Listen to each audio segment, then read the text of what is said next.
நயனி அபூர்வா வீட்டுக்கு வந்து எல்லாரையும் பார்க்கணும்னு கூப்பிட எல்லாரும் கீழே வராங்க. செர்ரி கிட்ட ஃபர்ஸ்ட் என்கொயரி பண்றாங்க. கொலை முயற்சி பண்ண அன்னைக்கு நீங்க எங்க இருந்தீங்க அப்படின்னு கேட்க செர்ரியோ வாயடிச்சு போய் அமைதியா நிக்கிறாரு. நான் என்னோட ஃப்ரெண்ட்ஸ் கூட இருந்த மேடம்னு சொல்றாரு. ஆனா எனக்கு நீ கெஸ்ட் ஹவுஸ் போனதா தெரிஞ்சதே அப்படின்னு சொல்ல ஷாக் ஆகுது செர்ரிக்கு. அதுக்கப்புறம் அவங்க அந்த சிசிடிவி ஃபுட்டேஜ் வீடியோ காட்டுறாங்க. அப்போ இது யாரு உன்ன மாதிரி டூப்பு யாராவது போட்டு போயிருப்பாங்களோ அப்படின்னு கேட்க அமைதியாக தலை குனிஞ்சு நிற்கிறாரு.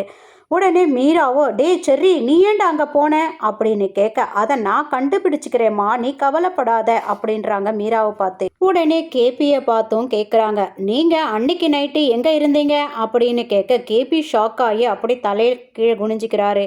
நயனி கையில் என்ன கட்டு அப்படின்னு கேட்க கேபி சொல்கிறாரு சின்ன ஆக்சிடென்ட் ஆயிடுச்சு மேடம் அப்படின்னு சொல்ல ஓகே நீங்கள் கெஸ்ட் ஹவுஸ்க்கு போகலையா அப்படின்னு கேட்க ஆஃபீஸ் விஷயமா அப்படின்னு சொல்லி முடிக்கிறதுக்குள்ளேயே கேபி போன வீடியோவும் காட்டுறாங்க.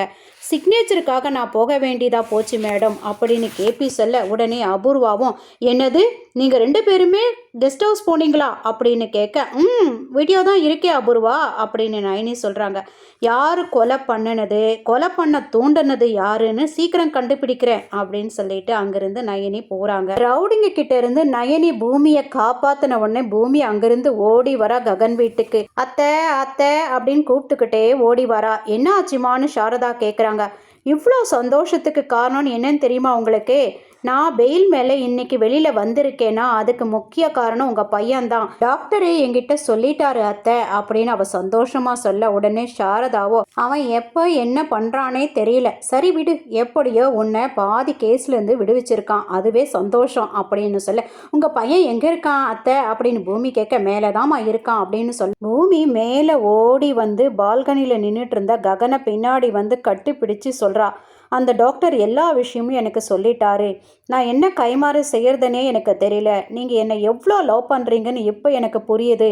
அதுக்கு நான் என்னையே உங்களுக்கு அர்ப்பணிக்கிறத தவிர வேறு எதுவுமே இல்லை அப்படின்னு சொல்லி அவ ரொம்ப சந்தோஷமாக சொல்ல உடனே ககனோ தள்ளி விட்டுட்டு பைத்தியம் மாதிரி பேசிக்கிட்டு இருக்க, கல்யாணம் ஆக போகிற பொண்ணு பேசுகிற பேச்சா இது அப்படின்னு சொல்ல ஷாக் ஆகுது பூமிக்கு. என்ன பேசுகிறீங்க, நம்ம 2 பேருக்கு தானே கல்யாணம் நடக்கும் அப்படின்னு பூமி சொல்ல அப்படி யார் சொன்னது, நான் சொன்னேனா அப்படின்னு கேட்க பூமிக்கு ரொம்ப ஷாக்கு மேலே ஷாக் ஆகுது. ஏன் இப்படி எல்லாம் பேசுகிறீங்க, நம்ம 2 பேரும் காதலிக்கிறோம் இல்லையா அப்படின்னு பூமி சொல்ல எப்போ காதலிச்சோம், நீ சரத்சந்திரா பொண்ணுன்னு தெரியறதுக்கு முன்னாடி தான் காதலிச்சோம், தெரிஞ்சதுக்கு அப்புறம் அந்த நிமிஷமே அந்த காதல் சமாதி ஆயிடுச்சு அப்படின்னு ககன் சொல்ல அதுக்கு பூமியும் அழுதுகிட்டே சொல்கிறா அப்படியெல்லாம் பேசாதீங்க, நீங்கள் இல்லைன்னா என்னால் உயிர் வாழவே முடியாது அப்படின்னு சொல்ல அதுக்கு ககனோ சரத்சந்திரா பொண்ணோட என்னால் வாழவே முடியாது அப்படின்னு சொல்கிறாரு.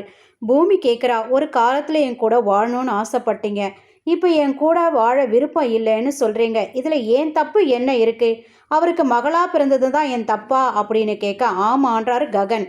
நீங்கள் இப்படி ஏதாவது சொல்வீங்கன்னு தெரிஞ்சுதான் நான் உண்மையை இவ்வளோ நாளாக நான் மறைச்சேன் அப்படின்னு பூமி சொல்ல இவ்வளோ நாளாக என் எதிரி பொண்ணை லவ் பண்ணதை நினச்சாவே எனக்கு அவமானமாக இருக்குது, இப்போ வந்த புது ஐடென்டிட்டியை வச்சு உங்கள் வீட்டில் நீ போய் சந்தோஷமாக வாழு அப்படின்னு சொல்கிறாரு. உடனே பூமியும் அப்படின்னா நீங்கள் அந்த அபூர்வாவையே ஜெயிக்க விட்டுருக்கலாமே, அந்த டிஎன்ஏ ரிப்போர்ட்டை நெகட்டிவாக அவங்க மாற்றி எனக்கு எதிராக சொல்ல வச்சுருப்பாங்க இல்லையா, நான் தோற்று போயிருப்பேன் இல்லையா, அப்படி இருந்திருந்தா நாம் 2 பேருமே வாழ்நாள் ஃபுல்லாக ஹாப்பியாக வாழ்ந்திருக்கலாமே அப்படின்னு கேட்க இங்கே பாரு பூமி, நாம் ஒருத்தரை ஏமாற்றிட்டு வாழ முடியாதுன்னு உனக்கும் தெரியும் எனக்கும் தெரியும், இனிமே உன் கூட என்னால் சேர்ந்து வாழ முடியாது, அது முதல்ல தெரிஞ்சுக்கோ.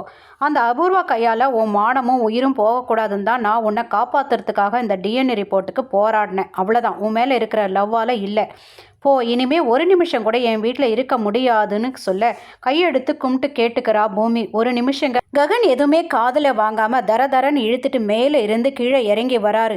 அவங்க அம்மா சாரதா தடுத்தாலும் இப்போ அவளுக்குன்னு ஒரு வீடு இருக்குது, அங்கே போகட்டும், இது என் ஃபைனல் டிசிஷன், யாருமே தலையிட வேண்டான்னு சொல்லிட்டு இழுத்துட்டு போகிறாரு. பூமியோ அத்தைன்னு கூப்பிட்டுக்கிட்டே போகிறா. கேட்டுக்கு வெளியில் இழுத்துட்டு வந்து தள்ளி விட்டுட்டு இனிமே என் வீட்டு மேலேயோ எங்கள் ஆளுங்க மேலேயோ உன் கண்ணு படவே கூடாதுன்னு சொல்றாரு. அம்மா பூரி உள்ள வாங்க அப்படின்னு ககன் சொல்ல பூமியை பின்னாடி அத்தைன்னு சொல்லிட்டு அப்படியே வர இதுதான் இதுதான் உனக்கு மரியாதை அப்படின்ற மாதிரி கைவிரலை காட்டிட்டு கேட்டை க்ளோஸ் பண்ணிட்டு உள்ளே போயிடுறாரு. சாரதா கிட்டேயும் பூரிக்கிட்டேயும் சொல்கிறாரு, இனிமே நமக்கும் பூமிக்கும் எந்த சம்மந்தம் இல்லை அப்படின்னு சொல்லிட்டு அவர் மேலே போயிடுறாரு. பூமி எங்கே போகிறதுன்னு தெரியாமல் அழுதுகிட்டே ரோட்டில் நடந்து போயிட்டுருக்கா. ஏசிபி நயனி ககன் வீட்டுக்கு வர்றாங்க. சாரதாவும் பூரியும் இவங்களை பார்த்த உடனே ஷாக் ஆகுறாங்க. உங்கள் பையனை கூப்பிடுங்க அப்படின்னு ஏசிபி சொல்ல ககன் மேலேருந்து வராரு. இவங்க திறமையான அதிகாரி, இவங்க கை வச்சா எந்த கேஸும் தோத்து போகாது, நீங்கள் வேணும்னா செக் பண்ணிக்கங்க அப்படின்னு அசிஸ்டண்ட்டு ககனை பார்த்து சொல்ல, எனக்கு அவ்வளோ டைம் எல்லாம் இல்லைங்க, வந்த விஷயத்தை எதுவோ அதை சொல்லுங்க அப்படின்னு சொல்ல, சரத்சந்திராவை புரூட்டலாக மர்டர் பண்ணணும்னு நினைச்சிங்க அப்படின்னு கேட்க, உடனே சாரதா ஏமா என் பையனை பார்த்து கேட்குறீங்க அப்படின்னு கேட்க, எதுக்குன்னா உங்கள் 2 ஃபேமிலிஸுக்குமே ரொம்ப நாளாக பகை இருக்கிறதுனால உங்களை ஷூட் பண்ணுறதுக்கு அவர் கன்னோடு இங்கே வந்ததும் உங்கள் பையன் ஷூட் பண்ணுறதுக்காக அங்கே போனதும் எல்லாம் தெரிஞ்சதுனால தான், சீரியஸான இஷ்யூவாக இருக்கிறதுனால தான் இதை பற்றி கேட்குறேன் அப்படின்னு சொல்ல, உடனே பூரி கொலை பண்ணுற அளவுக்கெல்லாம் எங்கள் அண்ணன் போக மாட்டார் மேடம் அப்படின்னு சொல்ல, அப்படியா, அப்போனா அந்த நைட்டு உங்கள் அண்ணன் எங்கே இருந்தாருன்னு சொல்லு அப்படின்னு சொல்ல, ஆமாம் அன்னைக்கு நைட்டு நான் கெஸ்ட் ஹவுஸ் போனேன் அப்படின்றாரு ககன். உடனே நயனி ப்ரூஃபும் காட்டுறாங்க வீடியோவை. எதுக்கு நீங்கள் அங்கே போனீங்க அப்படின்னு கேட்க, அது என் பர்சனல் மேடம், நான் எந்த மர்டரும் செய்யலை அப்படின்னு சொல்ல, எதிரிகளுக்கு என்ன பர்சனல் இருக்கு, உங்கள் அப்பா என்னடானா பர்சனல்னு சொல்கிறாரு, உங்கள் தம்பியும் பர்சனல்னு சொல்கிறாரு, இப்போ நீங்களும் சொல்கிறீங்க. உங்களை உண்மையை சொல்ல வைக்க வேண்டியது தான் என் கடமை. நீங்கள் சஸ்பெக்டில் இருக்கிறதுனால இந்த சிட்டியை விட்டு வெளில போக முடியாது. இப்போ வரல எந்த எவிடன்ஸ் இல்லாதனால போகிறேன், கிடைச்சா ரொம்ப வைலண்ட்டாக உன்னை அரெஸ்ட் பண்ணிடுவேன்னு சொல்லிட்டு போகிறாங்க. இங்கே அபூர்வா சோபா சந்திரா ஃபோட்டோ முன்னாடி தலையை இடிச்சிட்டு என் பாவத்துக்கு பரிகாரமே இல்லையான்னு ஓன்னு அழுவ, இந்த சவுண்டை கேட்டு எல்லாருமே வராங்க. உடனே சித்தி இன்னும் செத்து போகிறதுக்காக இப்படி பண்ணுறியா அப்படின்னு கேட்க, அபூர்வா ஆமா சித்தி அப்படின்னு அழுகுறாங்க. மீராவை பதறி அடித்து எது கண்ணி அப்படின்னு கேட்க, மாமா எப்போவுமே என்னை விட அதிகமாக இம்பார்ட்டன்ஸ் பூமிக்கு தருவார், ஏன்னு எனக்கு புரியலை, அதனால் அவளை எதிரியாக நான் நினச்சேன். ஆனால் இப்போ அவள் இந்த தேவதையோட பொண்ணு, இந்த வீட்டு மகாராணி, அவளை நல்லா பார்த்துக்கணும்னு நான் நினைக்கிறேன். ஆனால் அவள் வரமாட்டா, என் மேலே இருக்கிற கோவத்தில் அவள் இங்கே வரமாட்டா. மீரா நீ போய் அவளை கூட்டிகிட்டு வா, அவள் காலை கழுவி அந்த தண்ணியை என் தலையில் தெளிச்சிக்கணும், என்னை மன்னிச்சிடுன்னு நான் அவகிட்ட கேட்க போகிறேன். அவளை நான் ரொம்ப நல்லா பார்த்துப்பேன். மாமா கோமாவிலேருந்து வெளியில் பார்த்தா எவ்வளோ சந்தோஷப்படுவாரோ, அப்படியே என்னோட சின்ன சின்ன தப்பையெல்லாம் அவர் மன்னிச்சிருவாரு அப்படின்னு நடிக்கிறா. இதை பார்த்த கேபி, இவ ஏதோ பிளான் பண்ணுறாளே, எப்படியாவது பூமியை இந்த வீட்டுக்கு வரவிடாமல் தடுக்கணும்னு நினைக்கிறாரு.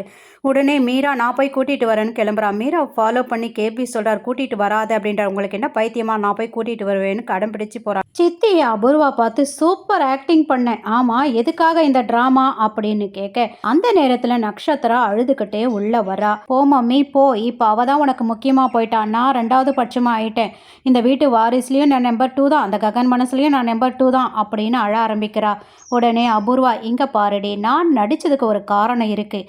அவள் அந்த ககன் வீட்டில் இருந்தால் அவளை நம்ம கண்டிப்பாக சாகடிக்க முடியாது, அவன் எப்போ பார்த்தாலும் காப்பாற்றிக்கிட்டே இருப்பான், அதனால் அவளை இங்கே வர வச்சு சாகடிக்க போகிறேன் இன்னைக்கு நைட்டுன்றான். பூமி அவங்க அப்பாவோட பெட்டு பக்கத்தில் உட்காந்துக்கிட்டு அழ ஆரம்பிக்கிறா. என் நிலைமையை பார்த்தீங்களா, என்னை உயிருக்குயிராக நேசித்தவரே என்னை வேணாங்கிறாரு, என் பிறவி சாபமாக வரமானே தெரியல, ஆனால் இப்போ நினைக்கிறேன் நீங்கள் என் அப்பாவா இல்லாமல் இருந்திருந்தா நல்லா இருக்குமோன்னு நான் நினைக்கிறேன். நான் பிறந்த உடனே அம்மா பொம்மையில் வச்சு தூக்கி போட்டுட்டாங்க, நான் அப்படியாவது வாழ்ந்துக்கணும்னு சொல்லிட்டு, அந்த நேரத்தில் என்னை காப்பாற்றினதும் அவர் தான், என் உயிரை வாழ வச்சதும் அவர் தான், இந்த ஊருக்கு உன்னை தேடிட்டு வரும்போது எனக்கு சாப்பாடு போட்டு தங்க வச்சதும் அவர் தான்ப்பா, ஆனால் எனக்கு இப்போ செத்து போயிடலான்னு தோணுது, அந்த நிலைமையில நான் இருக்கேன்ப்பா, நீ இருந்தும் நான் இப்போ அனாதியாக நிற்கிறேன்ப்பான்னு அழுவுறா. இதோட இந்த எபிசோடு முடிச்சிருக்காங்க. தேங்க்யூ ஃபார் வாட்சிங்.